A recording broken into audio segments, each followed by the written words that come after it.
Okay, San Diego, we want practical and pragmatic ideas for the service catalog. Okay, like that. Pennsylvania, we want to better understand the service catalog development process. Okay.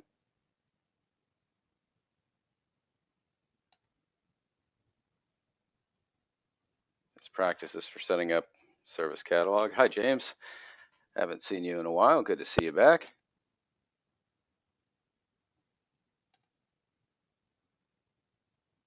Further understanding ITIL. Okay.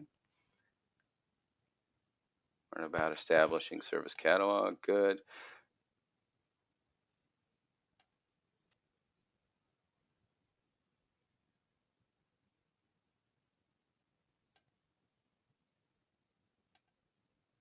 Okay.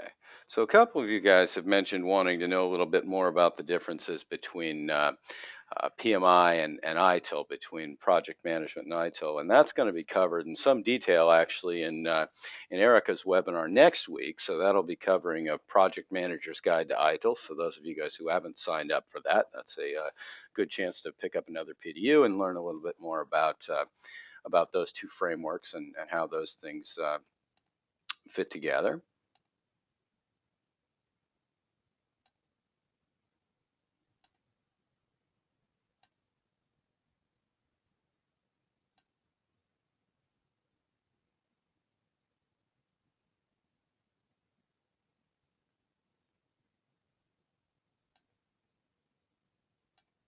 Okay. All right, so that gives me a little bit of an idea of what you guys are trying to accomplish here. Thanks for humoring me there. It looks like overall what we're trying to understand, and this is a good thing, we as a group want to know a little bit more about not only the service catalog, but kind of the how, right? How do we do this? So I think that's a good thing. So we'll talk about this a bit. Overview as far as the structure of how we're going to approach this. Again, you guys can see we've got the chat window. So if you have questions throughout, then feel free to use that window to ask those, and I'll try to get those as I can. Sometimes I can't see the entire detail of the question while I'm behind the slides. So if I don't answer right away, I will try to circle back at the end and pick up some of these other ones. So in any case, we'll try to figure that out. So in the beginning, we're going to start out and we're going to give a couple of basic definitions so we can agree on kind of our basic language of what these things are. And then we'll talk a little bit about the business case, kind of the why of the service catalog. And then we'll dive in and we'll start talking about at least our methodology for how we implement service catalogs and how we help organizations to do this. So, first thing, actually, before we even talk about the definition of a service catalog, I think it's worth taking a moment to talk about what a service is.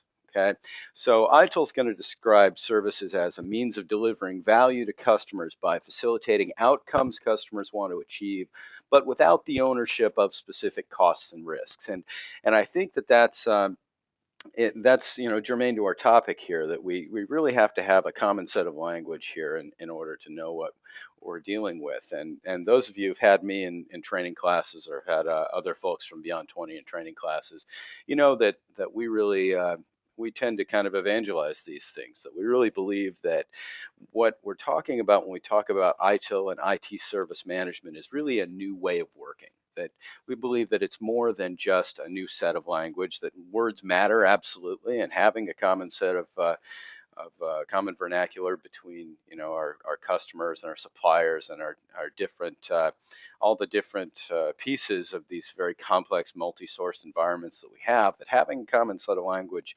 is absolutely essential. But there's more to it than that, that when we talk about IT service management, we're really talking about a paradigm shift, and in a very real way. We're talking about shifting IT from being a gatekeeper of technology, from just providing technology, to actually being a true service provider and starting to act like a true service provider. And so, part of why I believe so much in this topic, in the service catalog, is because I think that this is one of the important first steps to allowing us to make that shift, and we'll talk about that a little bit more later. But when we talk about a service catalog, or sorry, about a service. Again, it is a means of delivering value to customers. Okay, so that's why we do services, and we can kind of put that in the parking lot for the time being. But the next part is by facilitating outcomes customers want to achieve.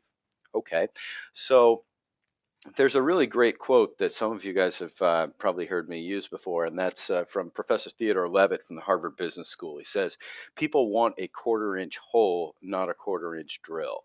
And I think it's a really concise and brilliant way of explaining what services are. That ultimately customers just want the outcome. They want the email service, or maybe more accurately, they want cheap, fast written communication.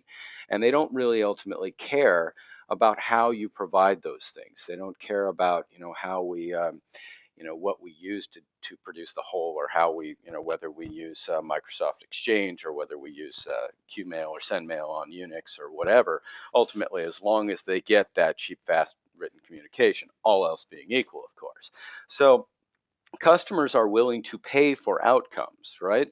They don't like paying for the costs and risks associated with providing that service, though. And that's where, as a profession, we haven't always been great about that. That's the last part of the definition there, is the without the ownership of specific costs and risk. And that means that your customers don't care about routers and switches and disk arrays and so on, but they do care about those outcomes. And ultimately, when we focus on the costs and risks, when we focus on the costs of infrastructure, we run into problems, right? Everybody's been through this. As you go through a budget cycle or something like that, you run into these issues where we say, well, we want a new Cisco core router, and it's going to cost this much money, and the business goes, well, you know what? I don't really want a new Cisco core router. We want other things, and why do we need this? And in IT, we say, well, because it'll be faster than the other. Okay, well, fine, but that's still focusing on the costs and risk. It's focusing on the infrastructure that's necessary to deliver the service without focusing on the outcomes of the actual service, right? How will this actually support the outcomes? Well, this will enable us to process more customer transactions. This will enable us to check more patients into the emergency room. This will enable us to improve the quality of patient care in a hospital, or for those of us who are here inside the Beltway, this capability will enable us to win more contracts, to ultimately deliver a higher level of service and differentiate ourselves versus competing alternatives. So that's some way if we focus on the outcomes of services. Anyway, so when we talk about a service catalog, then it is a database or structured document with information about all live IT services, including those that are available for deployment. That means that things that are live today, and also things that may be live sometime in the near future. Right. It's worth noting that this could also include third-party services as well. So not just the services you provide in-house.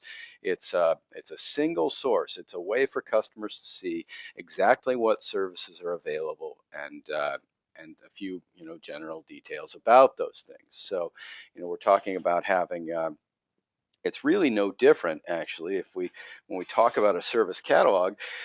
It's really no different talking about an IT service catalog than it is if we look at, a catalog from J. Crew or LL Bean or Crutchfield or J.C. Penney or whoever else, right? If we want to look at any of those organizations and we say, well, look, why do these organizations have catalogs? Well, certainly there's a marketing component of that, right? But at the end of the day, what those service catalogs are is those are a simple place, a single source where someone can go and look and see, well, what's available from J.C. Penney this fall. What is available today from J. Crew, or a menu at a restaurant. If I walk into the restaurant, I say, well, what do you have? Well, that's the service catalog, right? It's got that single source. Now, we the level of detail that we want to include in a customer facing, or what we call a business service catalog, is actually not that much different than what we would see in any of these other catalogs that we're talking about, right? The J. Crew catalog doesn't tell you, it says, well, this shirt is available in red, blue, and green, although they'll have fancier names for those things. And it, it comes in small, medium, large, and extra large. And here's what it costs, and here's how you order it, right? But it doesn't tell you how to make the shirt, right? This is written in clear business English, and it's a place for you to go to find out what is available. Uh, that's a customer facing service catalog. Another of my kind of go-to examples on this is if you go and you are staying in a hotel, they have that binder that sits on the desk, right?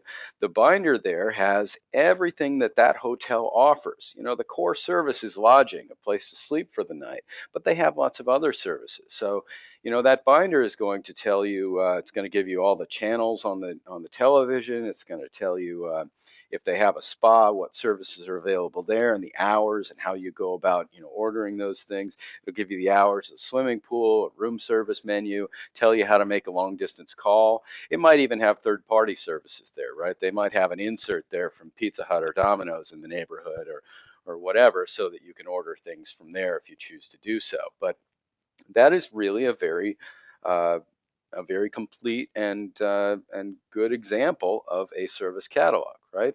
But what it doesn't do is it doesn't tell you, it'll tell you about the swimming pool, for example, uh, maybe what the hours are, and give you a map to where it is, and tell you how to get another set of towels if you want to, and how you access it. But it doesn't give you all the details into what goes into that, right? It doesn't tell you what the pH of the water is, or it doesn't tell you how to the all the components and possible failure points or anything like that, right? So some of these other things, though, might be supporting services. And so in IT, we might also maintain a technical service catalog that we wouldn't necessarily share with customers, right? So in an IT example, these might be, for example, one of the things that we look at as a technical service, or I generally think of as a technical service, is the network. Another one might be backup and restore. It's one of these things that's definitely necessary and supports lots of other services, but it doesn't really, provide value all by itself, right? It's not something that people come to without. They're there for the primary service. So, at your hotel, HVAC, your air heating and air conditioning, that's going to be a supporting service, right? It's one of these things that's necessary to support the lodging service that you came there for, but a customer is not really going to order that, right? They're not going to specifically arrange for that. It's just one of the things that we provide on the back end. All the things that go into maintaining the pool, and the recipe books in the kitchen, and so on. Those things are all supporting services, and so we probably want to have the ability to keep track of those things, but we don't necessarily need to publish that within the service catalog. Okay, so enough about that. So why do we want to do this? What is the business case for a service catalog? And I don't know if any of you guys are struggling with this part or not, but ultimately, uh, first of all, I guess we have to decide if we're making a business case. We say a business case is just it's just a justification for an item of expenditure, right? So how much of a business case do we need? Well, that always kind of depends on how much you're looking to spend, or how advanced you're going to go with this. The most basic service catalog, I mean, to be perfectly clear about this does not have to be um, an advanced tool, that is interactive, and you have to go out and spend a ton of money on. Although, there's certainly real value in having this integrated with your IT service management platform. That said, I mean, the most basic service catalog, an Excel spreadsheet makes a great starter service catalog. So if you don't have that in place today, then you can start with that. It's just a list of the services you provide and some basic attributes about those things. So you can do a lot of those things just in Excel. Uh, so when I think for me, one of the biggest things that this really supports in terms of the organization, the single biggest reason that maybe we go out and do this is a little bit abstract, but it's because when we think about this idea of IT service management that I was talking about before, this paradigm shift that we're trying to facilitate, where we try to make IT more of a service provider, right? Well, the very first step that we need if we're going to start operating and acting like a service provider is to understand what services we actually provide, right? I mean, we know what all of these technologies we support are. We've got lots of operating systems and applications and platforms and things like that. But what services are we providing with those things? And that's the real challenge, right? But that's also the value that you get from that. If we want to start thinking in terms of services, we have to start by identifying what those services are. However, we choose to display that to customers. So we have to have that list. So what this does then is become a real keystone or cornerstone of your IT service management implementation or the adoption of ITIL or other service management framework best practices. It really begins with this idea that we will understand what our services are and what the things are that we provide here. It allows us then to start acting in that way, to focus on business outcomes, the outcomes that people are ultimately willing to pay for, and then this can enable us to. This will support a lot of other things like your service desk when we start looking at organizing IT around services. Well, now when an incident comes in, we can say, it's not just this server or this switch is down. We know what service is impacted, and we know what SLA to attach to that. Now, one thing that's also worth talking about is the financial management piece of this. Now, to be clear, sometimes people are hesitant to implement the service catalog because they think, well, we don't really know what our services cost, or we're not charging for our services yet. So they think, okay, well, we can't. We're not ready to start that just yet. So on one hand, you can say, well, this type of activity in this service catalog really helps us to support and enable and empower the financial management process, right? Having a list of what the services are is a first and crucial step to support this idea of building fully loaded cost models for our services, so we know what those things are. It allows us to track things like service utilization instead of just looking at technology utilization, ultimately forecast the costs of those services.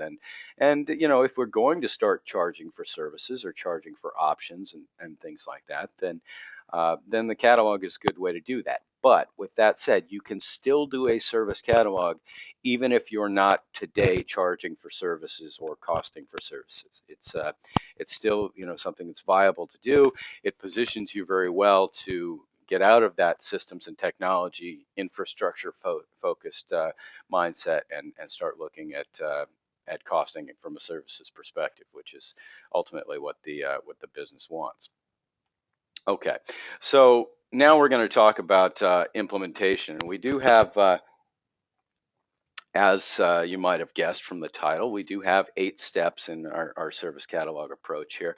Now, one thing I want to back up just a second and say is that this is something that we've put this webinar together, and we've actually put together a workshop that we do focused on this, simply because this is something that in several years of doing dozens of ITSM implementations, tool implementation, process improvement exercises, and so on, we recognized that people struggle with this, right? That people have a hard time. Organizations have a hard time really coming up with that list of services. And so, what we decided is really, we've done this a lot of times. So what we really should do is to try to take this and boil this down into, take our internal methodology and get it more productized, if you will, so everybody can kind of see what this is and how to go about it. So that's the sort of genesis of this idea. So the first step in this 8-step model that we've come up with is to identify and categorize who your stakeholders are. Okay, so what we want to figure out, I mean, what's a stakeholder, right? I mean, anybody know what a stakeholder is here? Yeah, that's absolutely right. So a couple good responses there. Yeah, a stakeholder is somebody that has a vested interest in the outcome, right? So it's no different here for those of you who are project managers than how we talk about it in IT service management. A stakeholder is somebody who has a vested interest in the outcome. So that doesn't necessarily just mean folks that are part of IT. It also can mean sort of the beneficiaries of the service, and so that can include your customers as well. Now, the next thing we want to do is to define what we call lines of service, right? So this is a way that we have found to kind of make this a little bit more manageable. So what we find is that you may have a wide variety of services, but chances are they fit into broader categories, right? So if we can break these down into lines of service, number one, what it allows you to do is it gives you kind of a framework that as we're starting to try to work out what these services are, and we're trying to go through in a workshop format and do that, then it kind of gives you a smaller box to play in, right? In terms of kind of jogging and facilitating the process there. The other thing that this does is as you project multiple views of your service catalog to different customers, you might find that certain lines of service are really mapped to certain customers, but we'll talk more about that later. So this just gives us buckets or overarching service headings, if you will. The next thing we do is create a catalog template. We actually have a template that we use for our workshops, and that we start out in Excel, basically, that allows you to figure out, basically what the attributes are that you need to track for those particular services that you're going to put on your list. The next thing is to define and categorize those services. So, this is obviously a challenging step. This is a time-consuming step, and part of this is going through this mind shift and getting the folks and the stakeholders to kind of understand, to shift the mindset, to start thinking about services and not technologies, right? We've seen this dozens of times that one of our consultants was working with a hospital about 2 or 3 years ago, and doing a service catalog, kind of helping them put the service catalog together, and the customer went out and tried to put together, kind of came up with the initial service catalog, and they came back with a spreadsheet with 700 and some odd services on it. And part of that was simply because, they were kind of stuck in this mindset where every technology they supported was kind of being viewed as an IT service. Well, for one thing, that was a tremendous amount of work to go out and come up with, a list of 700 different things, but it also wasn't something that was ultimately going to be useful for them in terms of, being able to manage these things as services delivered to customers. So what we have to do is to try to break those things down and really understand what a service is. Once we've done that, once we have our sort of core list of services that we provide, the next thing we want to do is to try to map those services to particular customers. You might have multiple customer groups, internal and external, and you want to figure out, which customers use which services. Uh, this is there might be a primary or secondary customer of these, and this can be something that's useful to assist you with your business impact analysis if you're doing continuity management. Now we know who to talk with. The other way to look at this is you might be able to, if you've already done a BIA, a business impact analysis, part of an IT service continuity plan or a continuity of operations plan, then what you might find then is that that document or that output of those processes might be really useful to you in putting this together. Okay, so the next one is to identify the underpinning agreements that support these services. So this can be your service level agreements, your operational level agreements, your underpinning contracts, and so on. We'll talk a little bit more about that. We want to define KPIs and metrics for maintenance of this. This is from a process standpoint for service catalog management as a process. And then we want to figure out, how do we support integration of this with other processes, right? How do we keep the momentum going, if you will, on this? Okay, so step one, diving right in. The first thing we want to do is identify and categorize our stakeholders. So the way we would do this is to, number one, identify who the process owner is for service catalog, right? We want to, one of the things that those of you who know me know that I'm very big on accountability. And I think that when it comes down to process improvement, and it comes to issues you may or may not be having with processes, uh, 99 times out of 100, they really boil down to lack of accountability for things. And ultimately, without clear and unambiguous accountability, there is no possibility for improvement. Right? We have to have accountability. So every process must have an owner. It's someone who ultimately is accountable for the process, for the quality of the process, for the output of the process, and so on. In this case, this is our service catalog owner. And this is the person whose job it is to make sure that on an ongoing basis that our service catalog is current and that it's accurate and that it is complete and that it is consistent with the rest of the things that we have in our service portfolio, and ultimately that it's protected and backed up and that sort of thing. So the very first thing we want to do is figure out who's ultimately going to own this and be accountable. Okay, and then we're going to identify who our customers are, who the decision makers are around these services and around this process. Uh,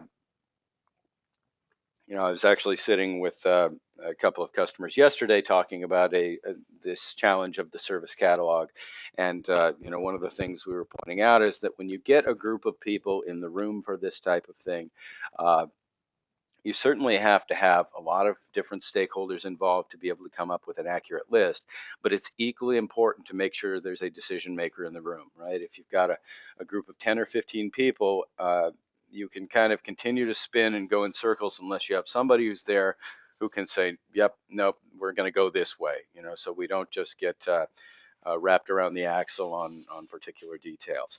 Your suppliers can be stakeholders here as well. So, those of you, particularly in government services, but certainly not limited there, we have very complex multi-sourced environments today, and a lot of the services that you provide may be delivered by third parties, and you might just manage that, and pass that on to your services, or to your customers rather. And so that would be something we'd probably include here as well.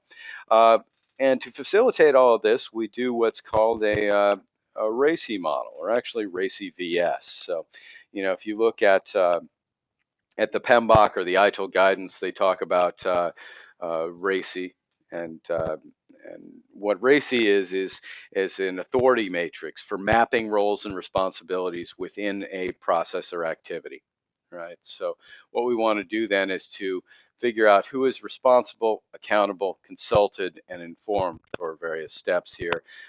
We like to tack on, and certainly in more mature organizations, if you're using uh, CMMI, or you're moving, further up the maturity scale in that area, then a lot of what you need is a little bit beyond just a RACI. You're looking for what we call a RACI VS. So it takes that authority matrix that we have there that you might see from PMBOK and ITIL and adds on the verification and sign-off stages. So, kind of extra checks and balances. But that's the first step here. The next step is to define our lines of service, right? And so these are examples here of different types of services you might use to break these things down. So you might break them down by, okay, what kinds of services do we provide in the area of access and rental things?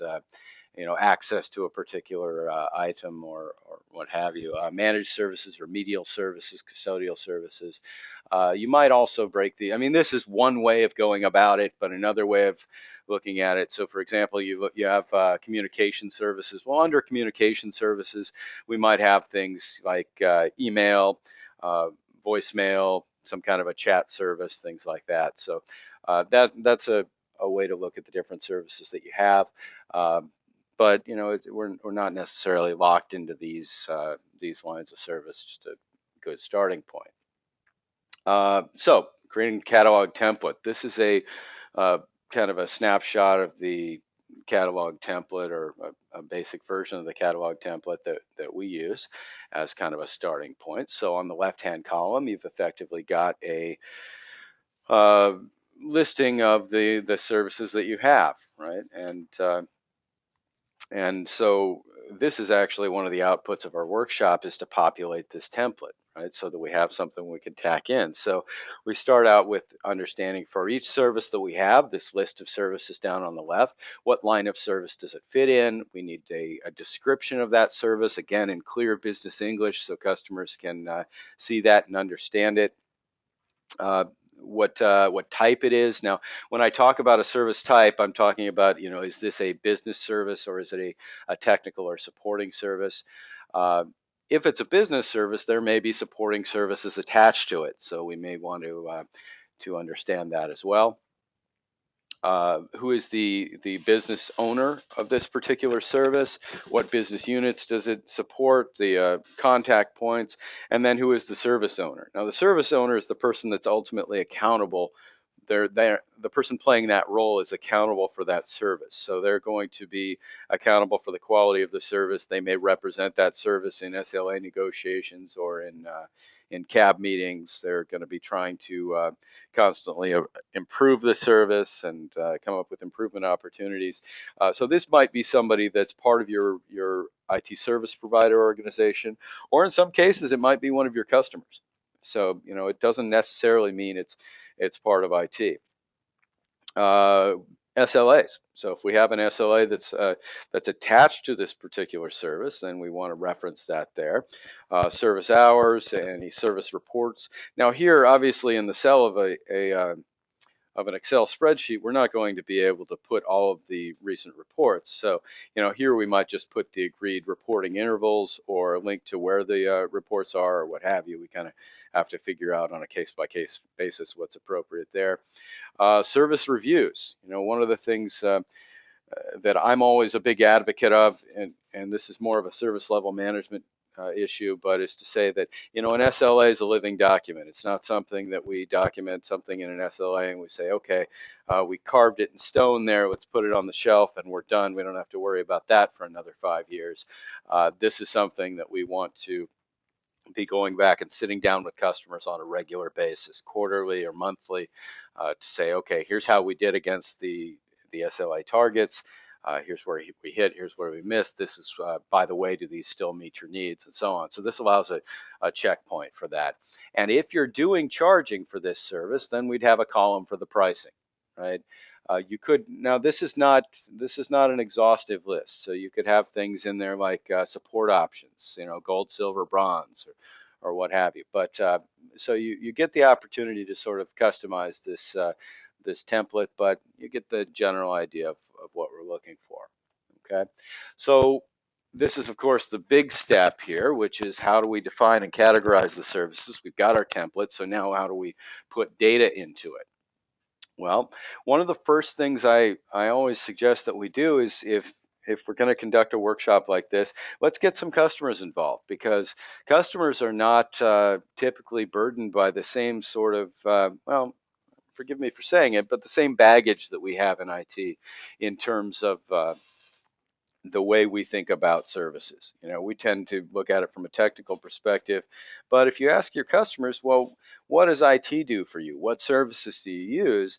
Then, they may have a much clearer idea. They may be able to say, well, we actually use an enterprise project management service from IT, and we use email and messaging, and we use the shopping cart service, and we use this reporting service, and so on. And so that gives you a clear idea. Another way you can start to look at this is it's certainly not going to be comprehensive, but if you look at those things that people are calling your service desk for that are not incidents, some that service desk gets two kinds of calls, right? They get incidents, which is where a service is down or impacted in some way. And then the other kinds of service requests where people are saying, well, can I get a new mouse pad? Can I get a copy of Visio? Can you tell me how to turn off track changes in Word? How do I do X, Y, or Z, right? And those things might give you a window into some of the things that are being provided. Another thing that we want to define here is an awareness of our vital business functions. So that's what a VBF is. These are the things that the business depends on in order to succeed. These are the things that are mission critical and what have you. So once we start out with an awareness of what those things are, that can be a catalyst to start understanding a little bit more clearly what our services are. Another source there would be our business impact analysis. Uh, for those of you who are not familiar, by the way, with that technique or that acronym, a BIA is something that, if we're doing an IT service continuity exercise and maybe we start by laying out a matrix, right? So we say down on the left-hand column of the matrix, what we do is we say, okay, service A, B, C, D, whatever this list of services is.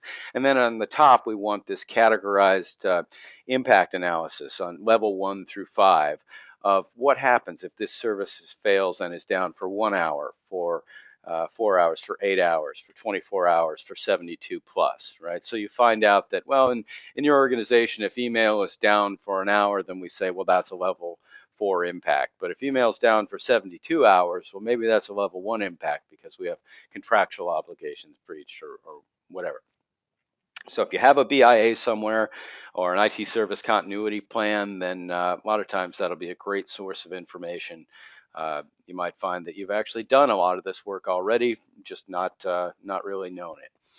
And again, defining the lines of services that you're going to use, that can be another catalyst to say, okay, well, these are our lines of service that now that we're thinking about the communication services that we have, for example, what communication services do we have?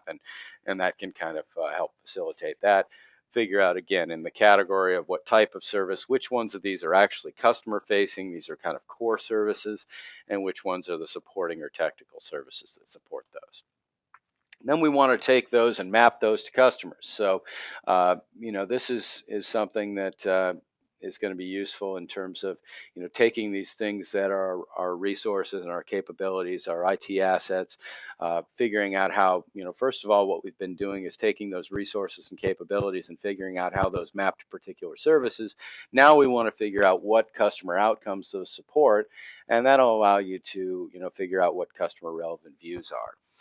In some cases, you can create just custom portals. This is sort of a tool consideration, but you can create custom portals that will allow you to say, well, the finance team only uses these services, so we're only going to present these, or this external customer only has access to order these things, so that's all we're going to show them. Or this can be dynamic. We do a lot with Cherwell Service Management. And one of the nice things about Cherwell is we've got role-based access. So we can say on that basically when a given user logs in to look at the service catalog, they're only going to be shown the services that they actually are authorized to request. So if they're not authorized to request a service, it's as if it doesn't even exist for them. So that's a possible way of going about that as well. Now, the next step, this is kind of part of your integration with supplier management, service level management. But as I've been mentioning, there's a tie-in with your SLAs. So once we've identified what the services are, then this can facilitate our having a service level agreement for each one of those things. But then, of course, it's unlikely today in our environments that very many of your services are provided by just one department or team, or even in many cases. It's unlikely that they're provided end to end by your organization. You probably depend on a number of different uh, internal and external stakeholders to provide this. So what we want to do is identify, first of all, the service level agreements that attach to these individual services, and then that can enable you to identify the underpinning contracts with third parties or the operational level agreements with internal parties as well that are supported there. So what we want to do then is to try to map those to the given services that we've identified. Okay. Step 7, KPIs and metrics. Now, this is, at this point, we've more or less built our service catalog, right? We've built our structured document that has the list of all operational services that are available for customers. And, again, some of these that might be coming up in the future. So, if we are going to start supporting the, I don't know, the Windows, the Microsoft Surface, that new, not iPad, that's coming out next spring or next summer, then we might add that to our IT service catalog, before it's actually available, because we want to give people a chance to know that it's coming up and to plan and budget for it and so on, right?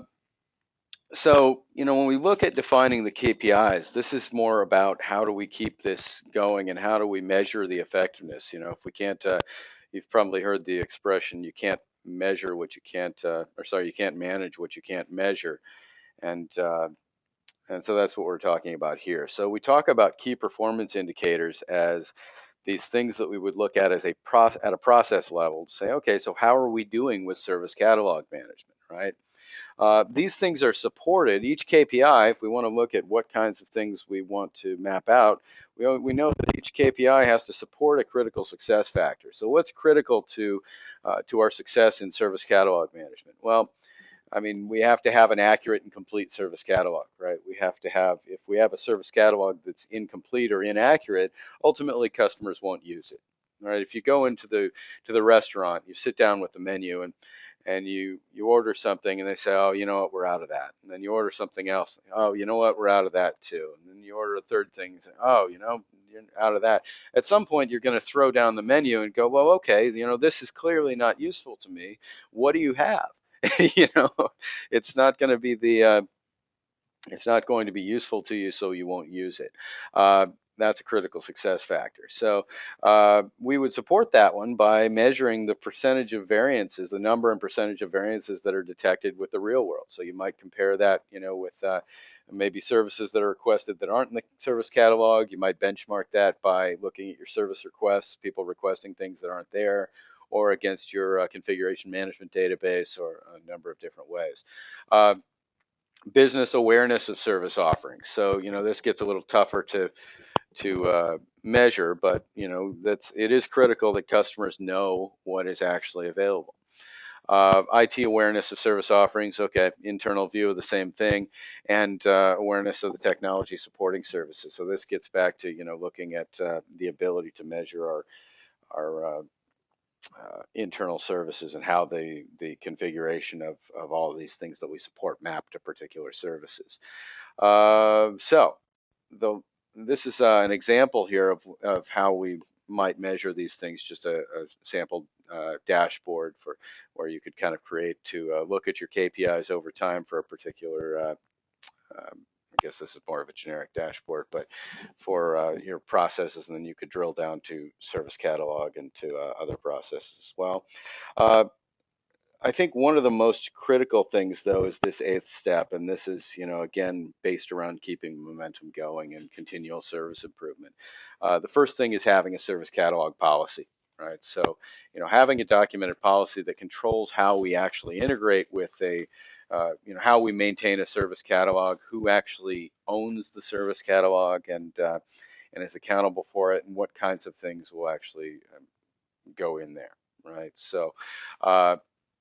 Another thing that's critical is that, you know, we're effectively going to make this service catalog a configuration item and add that to our configuration management database if we have one. We put the service catalog under the control of change management. So that means that if you're going to make a change to the service catalog, then that requires a request for change. You're going to go through change management to do that. It also means by integrating that when we make a change to a service, that if that impacts the catalog, then we've got some kind of a formal trigger for how that will help us to get this updated and to keep this accurate and so on. And again, you know, this is really difficult to do if you don't have a clear point of accountability and ownership there. Another thing you can do in terms of integrating with other processes is integrate this with tools, with your request fulfillment process. So a lot of your modern, you know, your current generation or next generation service catalogs will, and I'll give you an example here of one that the way we implement things a lot of times is what you see across the top. These kind of big blue headings here are are basically lines of service, right? Well, we have web service, we have telephony services, we have account management, we have network printing, you know, some of these things that people might go ahead and request. And then down here in the links, we can build links for ways that customers can request these services. So, you know, if we look at email, for example, we know from looking at our service desk that we see, well, one thing people ask for a lot is, you know, they call the service desk because their email box is full or they need, you know, a little bit more storage. So that's a commonly occurring type of request around email. Or, you know, I'm having an issue with webmail. Okay, well, this is a way that I can click on this and open an incident that is specific to that service. Or if I'm having, you know, just something, just a generic way to submit an incident.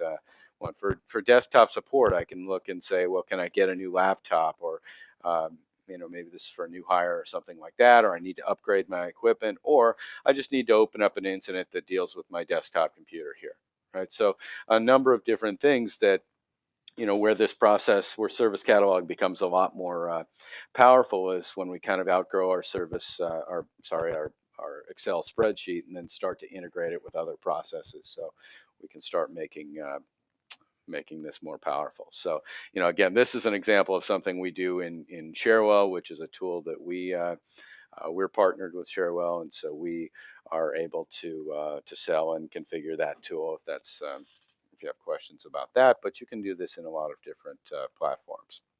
Maybe not that way, but you can build out your service catalog in other platforms. So as I mentioned, one of the things that we've done is to take this, and because we know that a lot of organizations struggle with this, we have a 2-day service catalog workshop. This is a facilitated working session where basically one of our expert facilitators will come in and work with your organization for 2 days, and the output of that is to build that template, right? To come in and facilitate that activity so that we can get so when you walk out of there, you've effectively got um, a template that's populated with your list of services, or at least mostly complete. You've got the methodology, and to kind of facilitate that so you don't go down a bunch of rabbit holes.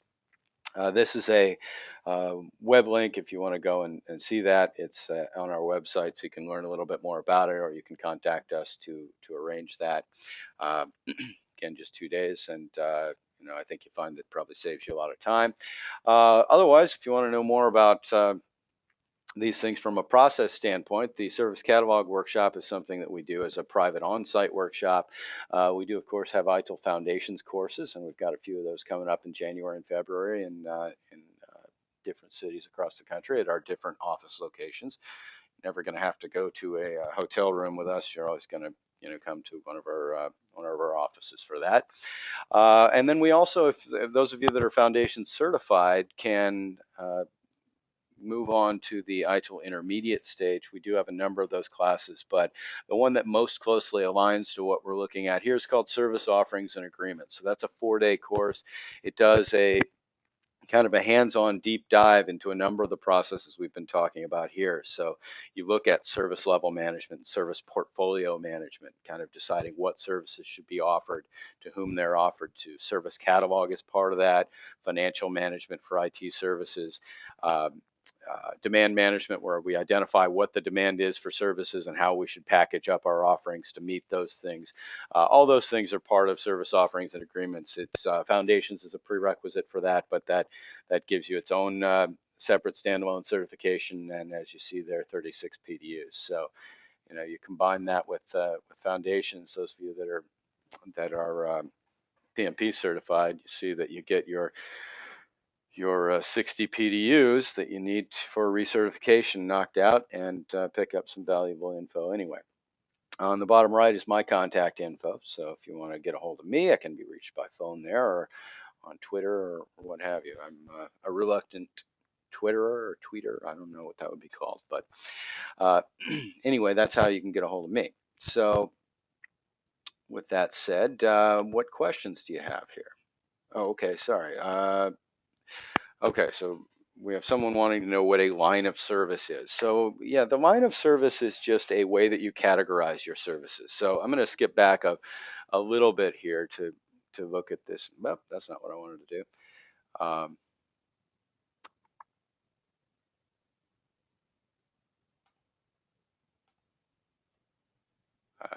Skip way back apparently.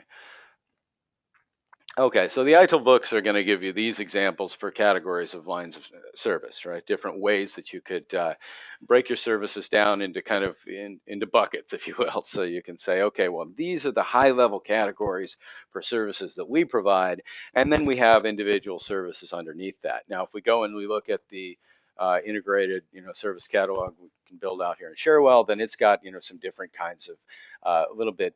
This is not a perfect example of lines of service, but telephony, email, and calendar, that could be a line of service. Underneath, maybe a higher level one that we might call messaging or something like that. Desktop computing, these could be different types of services that are available there, and you might categorize those into higher level lines of service as well if you want to. That allows you to not only facilitate the making of the list of what services you have, but it also allows you to present different types of views to different customers. So, under communication services, for example, if you had a higher level hierarchy, you could say, well, what do we have? Under communication services, we have telephony services, we have email and calendaring, we have smartphone and tablet support, we have a chat application, we have a number of other different kinds of things. Okay.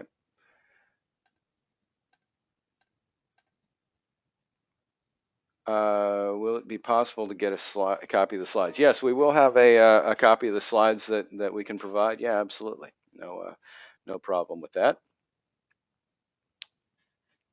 Other questions?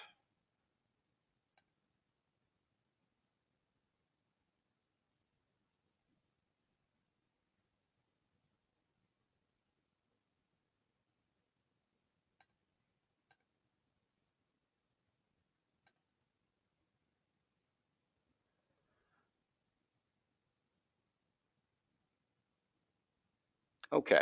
Well, that looks like all the questions we have for the moment, so we're going to wrap it up for today. But again, let me throw my contact info up. Again, if you want to learn about the workshop, there's the info on that. Contact info is here for me, so if you have questions, you can certainly reach out that way. Those of you who are wanting PDUs for this session, you'll be getting an email from our office manager here sometime in the next 48 hours. Uh, you'll receive a follow up on this, and that'll give you information. But what you can do is you can just go in and log in the PMI website. You can look for Beyond 20 as the provider, and you should be able to see this. I believe this webinar is already up there as something that you can select the PDUs from that. If not, it will be sometime today. So thank you, everybody, and enjoy the rest of your Friday. Bye-bye.